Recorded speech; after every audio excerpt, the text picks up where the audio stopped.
Hi అండి, welcome to my channel. ముందుగా ఎవరైనా ఫస్ట్ టైం ఈ ఛానల్ చూస్తూ ఇంకా ఛానల్ని సబ్స్క్రైబ్ చేసుకోకుండా చూస్తున్నట్లయితే ప్లీజ్ ఛానల్ని సబ్స్క్రైబ్ చేసుకొని అలాగే వీడియోకి ఒక లైక్ ఇచ్చి పక్కనే ఉన్న హైప్ పాయింట్స్ ఇవ్వండి. సో దానివల్ల నా వీడియోలు ఇంకొద్దిగా ఎక్కువ మందికి రికమెండ్ అయ్యి నాకు కూడా హెల్ప్ అవుతుంది అనమాట. అలాగే వీడియోని స్కిప్ చేయకుండా చివరి వరకు చూసి మీకు నచ్చినట్లయితే వీడియోకి ఒక కామెంట్ చేసి వెళ్ళండి. అలాగే ఇంకా ఎలాంటి రెసిపీస్ కావాలనేది కూడా కామెంట్ చేయండి. ఇంకా ఇవాళ వీడియోలోకి వస్తే ఇంట్లోనే కాజు బర్ఫీని పర్ఫెక్ట్గా ఎలా చేసుకోవాలో చూపిస్తానండి.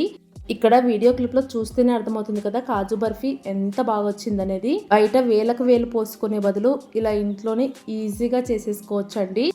ఇక్కడ మీరు చూస్తున్న కాజు బర్ఫీలో పైనుండి ఎడిబుల్ సిల్వర్ పేపర్ ఒక్కటే లేదండి. మిగతాదంతా కూడా మనం బయట షాప్లో కొనుక్కుంటే ఎలా ఉంటుందో అలాగే ఉంటుందన్నమాట. సేమ్ కాజు బర్ఫీని మనం బయట షాప్లో కొనుక్కోవాలంటే మినిమం 1000 రూపాయలైనా అయితే అండి. అదే ఒక 400-500 ఖర్చు పెట్టుకొని చేసుకున్నామంటే ఇంట్లో అందరూ కూడా హ్యాపీగా తినేసేయచ్చు అన్నమాట. బయట తెచ్చుకునే 1000 రూపాయల కాజు బర్ఫీకి ఇలా ఇంట్లో చేసుకున్నారంటే డబల్ క్వాంటిటీలో చేసుకోవచ్చండి. ఖచ్చితంగా ట్రై చేయండి. నిజంగా కాజు బర్ఫీ అయితే సూపర్గా వచ్చింది. ఇంకా లేట్ చేయకుండా ఈ కాజు బర్ఫీని ఇంట్లోనే ఎలా ప్రిపేర్ చేసుకోవాలో చూపిస్తాను పదండి. ఫస్ట్ అయితే కాజుని పౌడర్ లాగా చేసుకోవాలి. దానికోసం అయితే నేను ఇక్కడ 1 కప్పు నిండుగా కాజు తీసుకొని మిక్సీ జార్లో వేసుకున్నా. మిక్సీ జార్లో వేసుకున్న తర్వాత మిక్సీని ఒకటేసారి ఫాస్ట్గా మిక్సీ తిప్పేసేయకుండా జస్ట్ పల్స్లో మిక్సీ పట్టేసుకోవాలి. ఫాస్ట్గా మిక్సీ తిప్పారంటే కాజులో ఉండే ఆయిల్ మొత్తం రిలీజ్ అయ్యి ముద్దగా అవుతుంది అనమాట. సో పల్స్లో మిక్సీ పట్టేసుకోండి. ఇలా మిక్సీ పట్టుకున్న తర్వాత ఇప్పుడు ఆ పౌడర్ని ఒక జల్లెట్లోకి వేసుకొని ఏదైనా ప్లేట్లోకి జల్లించేసుకోండి. మెత్తగా ఉండే పొడి మొత్తం అడుగున ప్లేట్లోకి వెళ్ళిపోయి పైన జల్లెట్లో ఇలా చిన్న ముక్కలుగా ఉండే కాజు మాత్రమే ఉంటుందండి. ఇప్పుడు ఈ ముక్కల్ని మళ్ళీ మిక్సీ జార్లో వేసుకొని సేమ్ ప్రాసెస్లో మిక్సీ పట్టుకోవాలి. మిక్సీ పట్టుకునేటప్పుడు మాత్రం ఫాస్ట్గా తిప్పకండి. జస్ట్ పల్స్లో మిక్సీ పట్టుకుంటూ ఇలా జల్లించుకుంటూ ఉండాలి. ఈ ప్రాసెస్ అంతా కూడా కాజు మొత్తం పౌడర్ లాగా అయిపోయేలాగా చేసుకోవాలి. ఇలా పౌడర్ చేసుకున్న తర్వాత ఇప్పుడు అందులోకి ఒక చిన్న కప్పు నిండుగా మిల్క్ పౌడర్ వేసుకోండి. ఇక్కడ మిల్క్ పౌడర్ పూర్తిగా ఆప్షనల్ అండి. కావాలంటే వేసుకోవచ్చు, లేదంటే లేదనమాట. ఇప్పుడు ఆ పౌడర్ మొత్తాన్ని పక్కన పెట్టేసుకొని స్టవ్ పైన ప్యాన్ పెట్టుకొని మనం ఏ కప్పుతో అయితే కాజు తీసుకున్నామో సేమ్ అదే కప్పుతో 1/2 కప్పు చక్కెర వేసుకొని కొద్దిగా నీళ్లు వేసి చక్కెరని అయితే కరగనివ్వండి. కాజు బర్ఫీలోకి ఎక్కువగా చక్కెర వేసుకోవాల్సిన అవసరం లేదండి. ఇలా కాసేపు కలుపుకుంటూ ఉన్నారంటే చక్కెర అయితే కరిగిపోయి ఉడకడం స్టార్ట్ అవుతుంది అనమాట. చూస్తున్నారు కదా, నురగలుగా వచ్చింది. కాజు బర్ఫీకి లేత తీగ పాకం రావాలి. పాకాన్ని ఇలా చేతి వేళ్ళ మధ్యలోకి తీసుకొని లైట్గా ఇలా ప్రెస్ చేస్తూ ఉన్నారంటే లైట్ తీగలాగా ఏర్పడాలండి. మీరు గమనించినట్లయితే 2 వేళ్ళ మధ్యలో తీగ వచ్చింది చూడండి, అలా తీగలాగా వస్తే సరిపోతుంది. అలా వచ్చిన తర్వాత మంటని పూర్తిగా సిమ్లోనే ఉంచుకొని మనం ముందుగా మిక్సీ పట్టి పెట్టుకున్న పౌడర్ని అయితే వేసేసుకోవాలి. ఇలా పౌడర్ వేసుకున్న తర్వాత పౌడర్ మొత్తం కూడా పాకంలో కలిసిపోయేలాగా బాగా కలిపేసుకోండి. ఇక్కడ నుంచి ప్రాసెస్ మొత్తం కూడా కొంచెం స్పీడ్గా చేసుకోండి. అలాగే మీరు పాకం పట్టుకోవడానికి స్టవ్ పైన పెట్టుకునేటప్పుడు చిన్న స్టవ్ పైన పెట్టుకోండి. ఇలా కలుపుకునే కొద్దీ పౌడర్ మొత్తం పాకంలో కలిసిపోయి ముద్దలాగా రెడీ అయిపోతుంది. సో ఇలా కలిసిపోయిన తర్వాత కలుపుకుంటూనే ఉండాలండి. అలాగే మంటను సిమ్లో ఉంచుకోవాలన్నమాట. మనం కలుపుకునే కొద్దీ ఆ పేస్ట్ మొత్తం దగ్గరికి రావడం స్టార్ట్ అవుతుంది. మీరు గమనించినట్లయితే ఫస్ట్ కొద్దిగా లూజ్గా ఉండి తర్వాత కొద్దిగా దగ్గరికి రావడం స్టార్ట్ అయింది చూడండి. ఇలాగే కలుపుకుంటూ ఉండాలి. మీరు కలుపుకునే కొద్దీ ప్యాన్ నుంచి సపరేట్ అవ్వడం స్టార్ట్ అవుతుంది. ఈ ప్రాసెస్ మొత్తం కూడా జస్ట్ ఒక్క 2-3 నిమిషాల్లోనే అయిపోతుందండి. సో దగ్గరుండి కలుపుకుంటూ ఉండండి. ఇక్కడ గమనించినట్లయితే మొత్తం అంతా ప్యాన్ నుంచి సపరేట్ అయిపోతుంది చూడండి. ఇంకా ప్యాన్ కూడా అడుగంటడం స్టార్ట్ అవుతుంది. సో ఇలా ప్యాన్ నుంచి సపరేట్ అయ్యే టైంలో స్టవ్ను ఆఫ్ చేసేసుకోండి.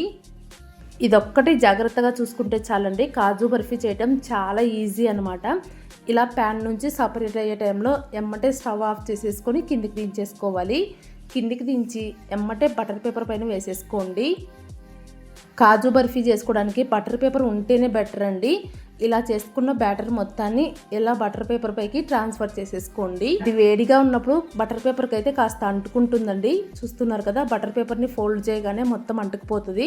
ఒక్క 10 నిమిషాల పాటు చల్లారనిచ్చారంటే సెట్ అయిపోతుంది అనమాట. ఒక 10-15 నిమిషాల పాటు చల్లారనిచ్చి ఆ తర్వాత బటర్ పేపర్ని ఇక్కడ వీడియో క్లిప్లో చూపించిన విధంగా ఫోల్డ్ చేసుకుంటూ కాజు మిశ్రమం మొత్తాన్ని మెత్తగా బాగా నొక్కేసేయాలి.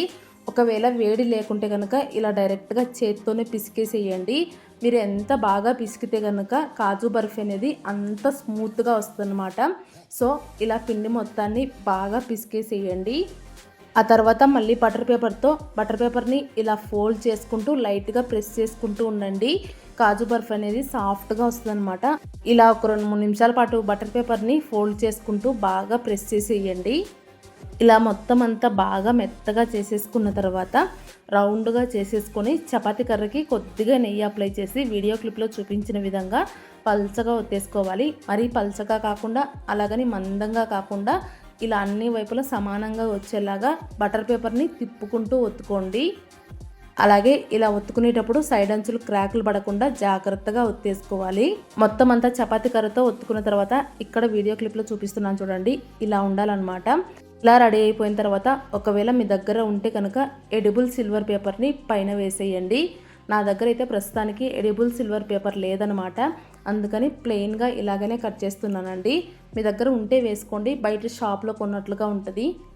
ఆ తర్వాత కత్తితో ఇలా మనకు నచ్చిన షేప్లో ఘాట్లు పెట్టేసుకోవడమే. నేనైతే డైమండ్ షేప్లో ఘాట్లు పెట్టేసుకుంటున్నానండి. మీరు మీకు నచ్చిన షేప్లో ఘాట్లు పెట్టేసుకున్నారంటే కాజు బర్ఫీ అయితే రెడీ అయిపోతుందండి. నిజంగా చెప్తున్నా, కాజు బర్ఫీ అయితే మనం బయట షాపులలో కొనుక్కుంటే ఎలా ఉంటుందో అలాగే ఉందన్నమాట. సో ఈ వీడియో చూసాక మీరు కూడా ఒకసారి ట్రై చేసి చూడండి. ఇలా అన్ని ఘాట్లు పెట్టుకున్న తర్వాత ఒక 10-15 నిమిషాల పాటు వదిలేసేయండి. ఆ తర్వాత కత్తితో ఇలా ఒక వైపు నుంచి లేపుకుంటూ వచ్చారంటే ఈజీగా వచ్చేస్తాయండి.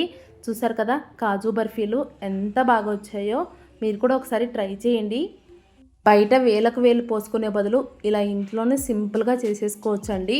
ట్రై చేసి మీకు ఎలా వచ్చాయి అనేది కూడా ఖచ్చితంగా కామెంట్ చేసి చెప్పండి. ఇలా కనుక కాజు బర్ఫీ చేసుకున్నారంటే తుంచితే తునిగిపోయి నోట్లో పెట్టుకుంటే వెన్నలాగా కరిగిపోతుందండి. ఖచ్చితంగా ట్రై చేయండి.